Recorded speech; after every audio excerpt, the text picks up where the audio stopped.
গ্রামের পুকুরে মাছ ধরার সৌন্দর্যময় একটা ভিডিও দেখেন। এই যে হচ্ছে মাছ ধরা হচ্ছে গ্রামের পুকুরে।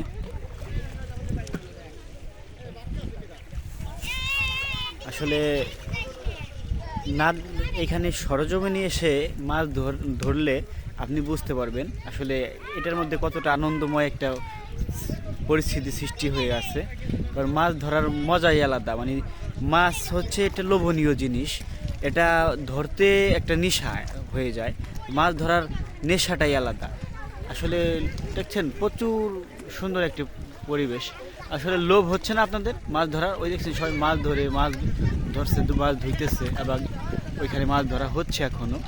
তো আসলে এরকম পরিবেশ, এরকম বিষয়গুলো আসলে দেখতেই ভালো লাগে। তো এই ভিডিওটি আপনারা দেখলেন এবং সবাইকে দেখার সুযোগ করে দেবেন। অবশ্যই একটা সুন্দর শেয়ার করে, কমেন্ট করে, লাইক করে সুযোগ করে দেবেন। মাছ ধরার এই সৌন্দর্যময় একটা ভিডিও আপনাদের মাঝে আমি দেখাইলাম। দারুণ না ভিডিওটা? ধন্যবাদ সবাইকে।